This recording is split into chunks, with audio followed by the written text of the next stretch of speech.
ये video photography के सबसे basic but most important topic पे होने वाला है, विच इज़ एक्सपोजर ट्रायंगल। अगर आप फोटोग्राफी में इंटरेस्ट रखते हो और आप एक कैमरा लेने का सोच रहे हो, या फिर आपके पास कैमरा तो है बट वो कभी ऑटो मोड से बाहर नहीं गया, आप सिर्फ ऑटो मोड पे ही शूट करते हो, या फिर आप एक बिगिनर फोटोग्राफर हो और आपको मैनुअल मोड में फ़ोटो खींचने में दिक्कत होती है, then I promise you by the end of this series आपका कैमरा वापस ऑटो मोड पे नहीं जाएगा।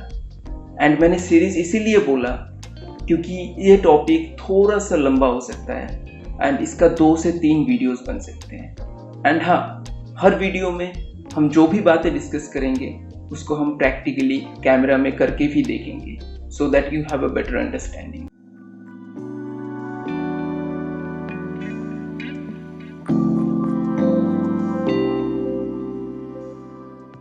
There are 3 elements to a good photo. Number 1, getting the right image. Number 2, getting it the right way.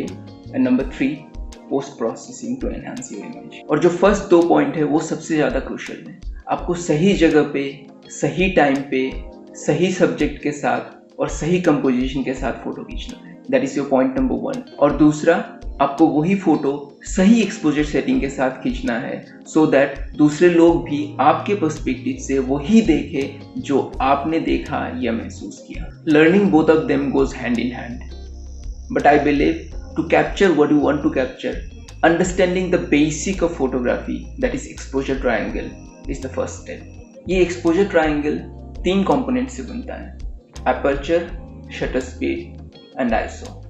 और हम इन तीनों topic के बारे में इंडिविजुअली डिस्कस करेंगे और इनका नॉलेज हम at the end of this series practically camera में भी अप्लाई करके देखेंगे। फोटोग्राफी का मतलब है to write with light, and if there is no light there is no photography. अब एक कैमरा में फोटो कैप्चर कैसे होता है? जब लाइट आके आपका सब्जेक्ट पे गिरता है और आपके सब्जेक्ट से रिफ्लेक्ट होके कैमरा के लेंस के थ्रू कैमरा के सेंसर तक पहुंचता है, तब जाके एक फोटो खींचता है।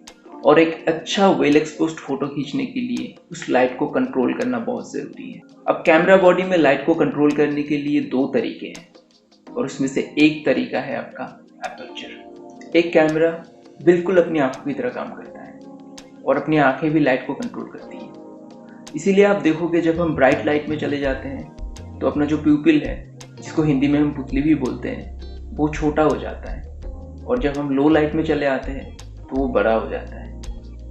ये बेसिकली लाइट कंट्रोल कर रहा है। और अपने कैमरे के लेंस में भी इसी प्यूपिल की तरह एक होल होता है जिसको हम अपर्चर बोलते हैं। Now before we talk more on aperture, let's see what this other guy has to show. So as you can see, मैं अभी कैमरा के लेंस के थ्रू शूट कर रहा हूँ और बीच में जो आपको होल दिख रहा है, that hole is called aperture. उससे हम लाइट को कंट्रोल करते हैं। और उस होल के सराउंडिंग में जो आपको ब्लेड्स दिख रहा है उसको बोलते हैं डायाफ्राम। सो मेरे इस लेंस में 7 ब्लेड्स हैं। It can be 9, it can be 15 to.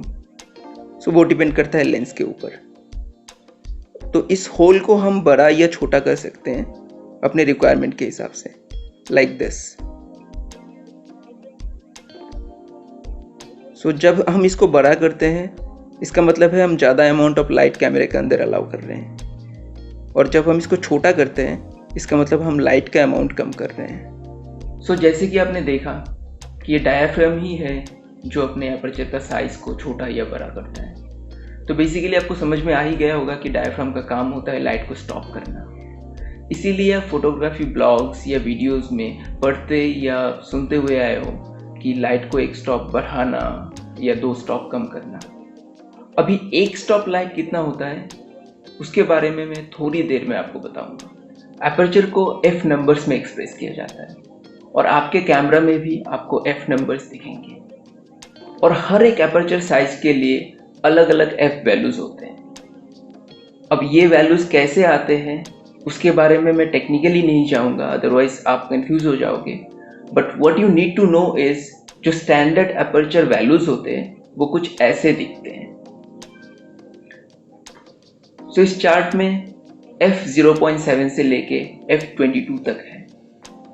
f22 के ऊपर भी अपर्चर्स होते हैं बट यूजुअली हम जो लेंसेज यूज करते हैं वो f22 तक ही होता है। अब सबसे ज़्यादा ध्यान देने वाली बात यह है कि जैसे जैसे आपका f नंबर बढ़ता जाएगा वैसे वैसे आपका एपर्चर का साइज जो है वो कम होता जाएगा। यानी f22 में आपको सबसे छोटा एपर्चर मिलेगा और f0.7 में सबसे बड़ा। सो जब एपर्चर बड़ा होता है यानी लो f नंबर पे आप ज़्यादा लाइट अलाउ करते हो कैमरा के अंदर, और जब आपका एपर्चर छोटा होता है यानी हायर f नंबर पे आप कम लाइट अलाउ करते हो कैमरे के अंदर। सो जब शूट करते हो आप तो आपको अवेलेबल लाइट के ऊपर डिपेंड करके आपका एपर्चर कम या ज़्यादा करना पड़ेगा to get that perfect exposure. और वैसे ही जब आप परफेक्ट एक्सपोजर पाने के लिए अपना एपर्चर को एक स्टेप आगे करते हो या एक स्टेप पीछे करते हो तो जितना लाइट में चेंज होता है उसको बोलते हैं one stop of light. Suppose आप अभी f4 पे हो और आपका इमेज थोड़ा सा ओवर एक्सपोज लग रहा है, आप अगर एपर्चर चेंज करके f5.6 में जाते हो तो आपने वन स्टॉप लाइट को रोका। और सेम अगर आप 4 से एक स्टॉप नीचे आते हो यानी 2.8 पे आते हो तो आपने एक स्टॉप लाइट को अलाउ किया। तो ये था एपर्चर चेंज करने का एक इफेक्ट कि आपका फोटो का एक्सपोजर चेंज होगा। बट इसका एक दूसरा इफेक्ट भी है। जब आपका f नंबर बहुत लो होता है यानी आपका एपर्चर बड़ा होता है तब कैमरे के अंदर बहुत ज़्यादा लाइट एक साथ एंटर करता है जिसको हम फ्लडिंग भी बोलते हैं, और तब लेंस सारे लाइट पे एक साथ फोकस नहीं कर पाता। सो एज अ रिजल्ट अपना जो फोटो है उसका डेप्थ ऑफ फील्ड कम हो जाता है और हमें बैकग्राउंड ब्लर यानी बोके देखने को मिलता है।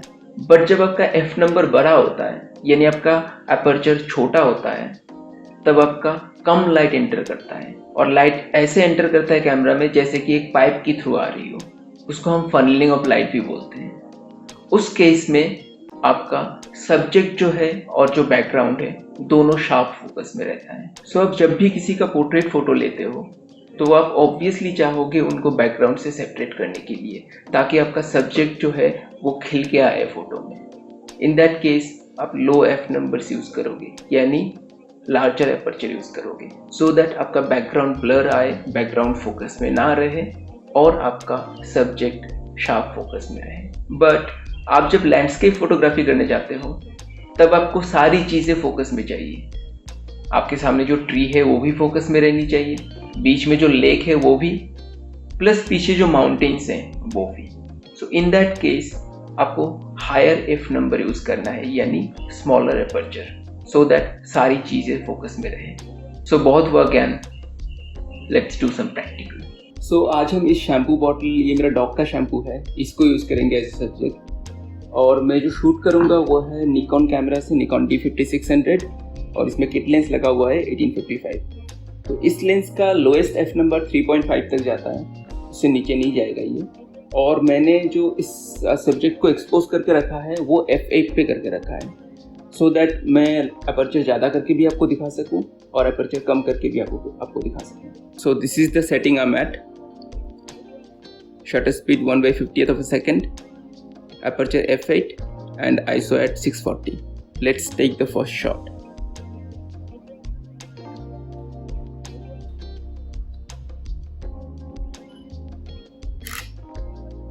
अब हम f8 से f11 करेंगे। हम करते हैं f16। हम शटर स्पीड और ISO को चेंज नहीं करेंगे सो दैट हमें अपर्चर चेंज करने से क्या इफेक्ट हो रहा है वो पता चले। So let's make it f16 and let's go to f22 now.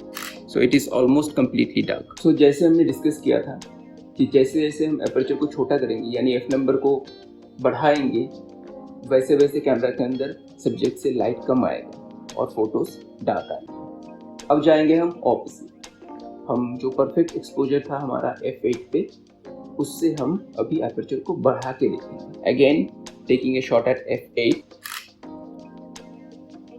Now let's make it 5.6।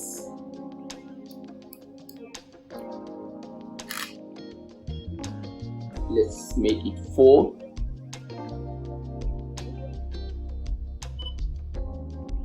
See, the image is getting brighter and ये एक स्टॉप तो नहीं होगा बट जो कैमरा का लोएस्ट f सेटिंग है, f नंबर है, उस पर जाते हैं हम, which is 3.5। the image is even brighter.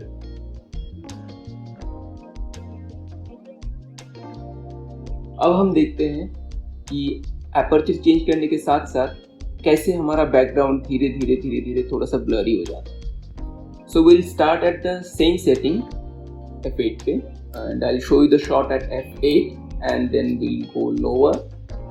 f8 पे ऑलमोस्ट आपका बैकग्राउंड फोकस में रहेंगे एंड धीरे धीरे जब हम एपर्चर को बढ़ाएंगे और लाइट कैमरा के अंदर ज़्यादा आएगा तो आपका बैकग्राउंड का फोकस धीरे धीरे हट जाए. So let's take the first shot at f8 और इस बार मैं सेटिंग्स चेंज करूँगा so that I can show you the perfect photo. Otherwise आप समझ नहीं पाओगे क्योंकि फोटो ब्राइटर होगा और फोकस आया है कि नहीं बैकग्राउंड पे वो आप समझ नहीं पाओगे. So I will make changes accordingly और simply we can go to aperture mode this time. It will be easier, बार बार सेटिंग चेंज नहीं करना पड़ेगा. ओके, सो एपर्चर मोड पे शूट कर रहा हूँ मैं and I am at f8. Here's the shot at f5.6.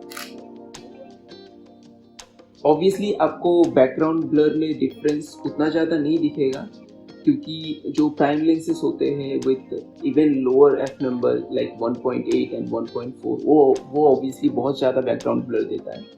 इस लेंस का 3.5 तक ही है but you will notice the difference.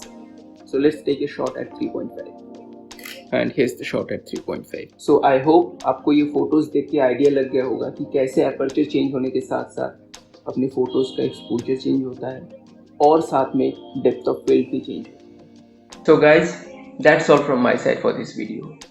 I hope आज आपने जो भी सीखा उसको आप कैमरे में अप्लाई करके देखोगे जिससे आपका अंडरस्टैंडिंग और बेटर होगा और साथ में आपकी फोटोग्राफी भी. If you found this video to be helpful, please watch my next videos जिसमें हम शटर स्पीड और आईएसओ के बारे में बात करेंगे. अगर आपको ये वीडियो पसंद आया तो please like this video, comment करके बताइए कि कैसे इम्प्रूव हो सकता है and please subscribe to this channel. And also अगर आप चाहते हो कि जब भी मैं वीडियो ड्रॉप करूँ आपको नोटिफिकेशन आए then hit the bell icon. That's all. Bye bye.